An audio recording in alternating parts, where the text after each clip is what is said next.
In this video, we are going to figure out how to use T accounts in order to track transactions in accounting. Now, I explained T accounts in my T accounts video, which I'll link down below. But the basic concept is that we're using kind of a simplified version of accounts here that are in the shape of a T and therefore called T accounts. And as you know, Terrence thinks T accounts are named after him. We'll let him think that. But by the time we're done, you are going to be able to T account with the best of them. So let's jump right into our sample transactions. We're using them in the spreadsheet version, and we're using them in the journal entry version. This is our T accounts version. Now I want to introduce also in this lesson the idea of a trial balance. When we did our spreadsheet version, we checked this based on our extended accounting equation, assets equal liabilities plus equity. In this case, we're going to use this handy dandy thing called a trial balance, and it's going to do the same thing for us, but in a much easier format to follow. So here we go. First transaction. Joe Smith opens his business June 1st. He is in the property management business. And the first thing that he does is he puts $55,000 into the business as an investment, and this is going into our new business checking account. So what's going on with this transaction? We are increasing the cash in the business, and we are increasing Joe Smith's equity. So how are we going to do that in a T account? We're going to come over here, debits on the left, credits on the right. We want to increase our cash, which is an asset, has a normal debit balance. So we are going to debit cash $55,000. Boom. And we want to increase Joe Smith's equity in the business. We're going to do that by crediting his capital account. This is an equity account, has a normal credit balance, so we're going to increase it on the credit side. Boom, transaction number one done. So then what happens? We are going to purchase office supplies on account for $3,300. So what does that mean? What are we getting? We are getting supplies. And remember, this is our supplies asset account, not our supplies expense account, okay? So here's our asset, here's our expense. Do not get those confused. Our supplies asset account acts like an inventory account. So what are we getting? We are getting $3,300 in supplies, our asset. So there we go. We are debiting supplies. It's an asset account, so we debit it by increasing it on the left-hand side, on the debit side. So supplies, the asset is an asset account, has a normal balance that is a debit, and so we're going to increase it by debiting it. So there we go. Left-hand side of the account, debits on the left, credits on the right. And then what is the other side of this transaction? Have we paid for these supplies yet? We have not. And we know that because it says we bought them on account. On account, or we ain't paid for them yet. So we now have a liability. There's money that we owe to someone else. So we are going to go over to our accounts payable account. Accounts payable is a liability, has a normal credit balance, so we increase it on the credit side. So now we're saying we have a liability, we owe this money to somebody else. So there we go with that transaction. What happens next? We received cash from fees earned from managing rental property, $18,300. So the thing that we do in our business to make money is we sell our property management services. So $18,300, we're going to come over to our fees earned revenue account.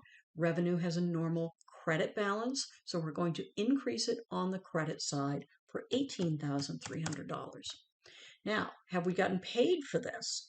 In this case, it says very specifically, received cash. So yes, we did get paid. So we want to come over here to our cash account. and we want to increase it. It's a debit balance normally. We're going to increase it on the debit side for $18,300. Oh, look at us just debiting and crediting like mad men and women. So then we're going to pay rent, $8,300. Well, where is this rent money going to come from? It's going to come from our cash account. So because this is an asset and we want to reduce it, we're going to go to the credit side. So a credit reduces an asset. And we're going to say we want to reduce our cash account by $8,300. Now you will notice we do not use a minus sign here. We do not use a minus sign or a plus sign anywhere within our T accounts because this already means minus. So when you put a credit in your cash T account, you are saying we are subtracting this. We are reducing our balance. So I don't want to see any minus signs turning up in your T accounts because I will point at you and laugh. Not really, but okay, if it helps, that's what I'm doing. Don't do it. Just don't do it. All right, so we are paying out cash. What is the other side of this transaction?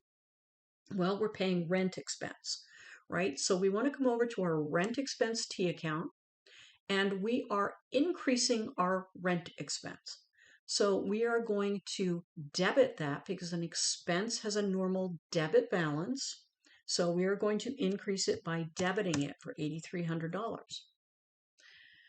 What happens next? Well, we're going to pay creditors on account for $22.90. So what's going on here? We have one creditor that we know of, the only transaction that we've had. So we can assume that we're paying this office supply vendor. We're not paying the whole bill because we owe them $3,300. We're only paying $22.90. So when we're done with this transaction, we will no longer owe $3,300. So we are going to record what we are paying, which is $22.90. Because accounts payable is a liability, it has a normal credit balance. So if we want to decrease it, we're going to debit it. Okay? And then what's the other side of this transaction going to be? We paid cash in order to pay our bill. That's usually the way it works. So we want to reduce our cash balance by $22.90. We do that by crediting it. And then something exciting happens. We're actually going to make some revenue again. Don't we love it when we make revenue? It's great. So we billed our customers for fees earned for $30,800. So we have revenue, normal credit balance. We're going to increase it on the credit side, so $30,800. And then did we get paid for this yet? We did not. It says we billed our customers. Didn't say we got paid. So that means that our customers are going to pay us on account. They're going to pay us later. So we want to come over here to our accounts receivable asset account and record that we are going to get paid later on $30,800 by our customers. The next thing that happens is we're going to pay some more expenses. Our auto expense and miscellaneous expense.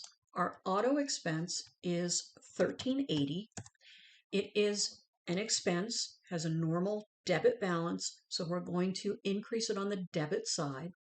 And our miscellaneous expense, we're going to do the same thing. We're going to increase that by debiting it. So where did that money come from? Well, it came from our cash account. So now what we want to do, and you can do this two ways. You can either do this, record your $1,380 and record your $1,800, or you can combine that and just make it one figure. In this case, I'm going to just leave it this way because if we do have a mistake somewhere, it will be easier to track that. So I can look at this and say, yep, we took care of that $1,380. Here's the other side of it. Here's my $1,800. There's the other side of it. So I'm going to leave it that way just in case we run into any problems. And then next, we're going to pay our salaries. So our salaries expense is going to increase by $7,300, and our cash is going to decrease by $7,300, okay? So all of our cash decreases are on the credit side, and this is based on our normal balances. And now comes the tricky little one that they like to throw in here, just to see if they can trip you up, okay? So we bought $3,300 of supplies. So the next transaction that we're doing, it says that we determined that the cost of supplies on hand was $1,250. Therefore, the cost of supplies used was $2,050. So here's what's going on. This is what's actually called an adjusting entry, which we don't even get to until chapter 3. So they're kind of just sort of sneakily introducing this idea. So we have in this supplies asset account, as I said, it works as an inventory account, $3,300 in supplies. But we don't really have $3,300 in supplies anymore because we've used up a bunch of them. So according to this transaction, we are saying that the cost of supplies on hand is $1,250. So when we are done with this transaction, the balance in our supplies account should be what's left, what's on hand, $1,250. So how do you get from $3,300 to $1,250? Well, we're going to reduce it by the cost of supplies used, $2,050, which is the difference between what we started out with and what we ended up with. So we are reducing our supplies by this amount.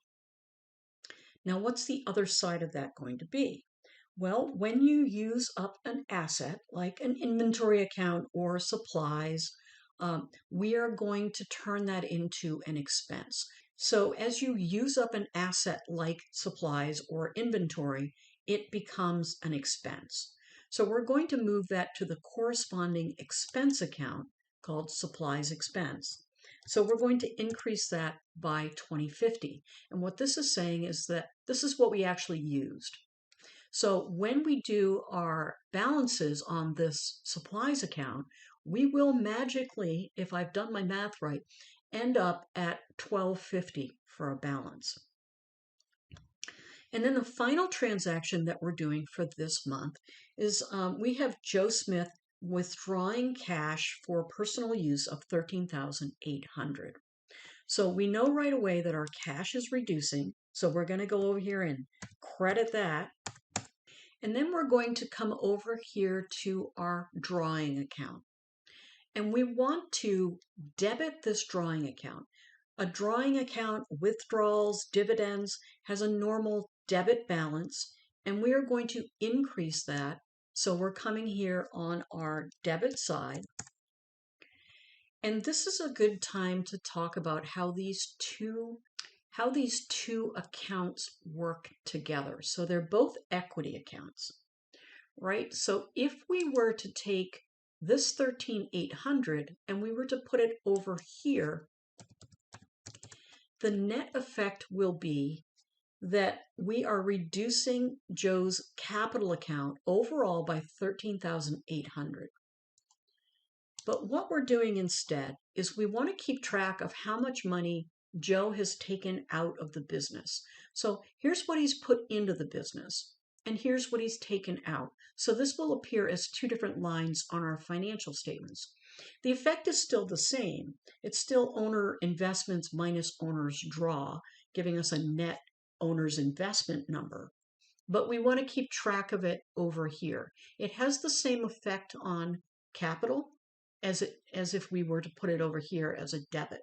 It's reducing the amount of capital that Joe Smith has in his business. But we want to keep track of it separately. That's why we do that. So now we have done all of our transactions, and it's time for us to figure out our balances. So I'm going to start here with our accounts receivable. So our balance is $30,800. That's pretty simple to do since there's only one transaction. Now let's talk about our supplies account. We have a debit and we have a credit. So when we're doing a balance for these accounts, we're going to take our debits and we're going to subtract our credits. So in this case, when we use the magic of Excel to figure this out, we're going to take this minus this, and it's going to give us a balance of, wait for it, $12.50. Oh my gosh, it worked! This is great! So you don't want to put a balance on both sides. You want only this balance on one side. And this is a debit balance. The debits are greater than the credits, okay? Now let's come over here to our accounts payable. Accounts payable has a normal credit balance. So you would expect to see your balance on the credit side. If it's on the debit side, that is a clue that there may be a problem. There may not be a problem, but there may be a problem. So let's see what happens when we take our credits minus our debits. Whew, this is exciting. Don't you just love watching other people do math? It's so fun. All right, so that gives us an accounts payable balance of $1,010. This is what we still owe to our vendor. Here we're going to take our $55,000. We're just going to bring it down, our $13,800, because we only have one transaction in those accounts. And then we are going to add up our revenue.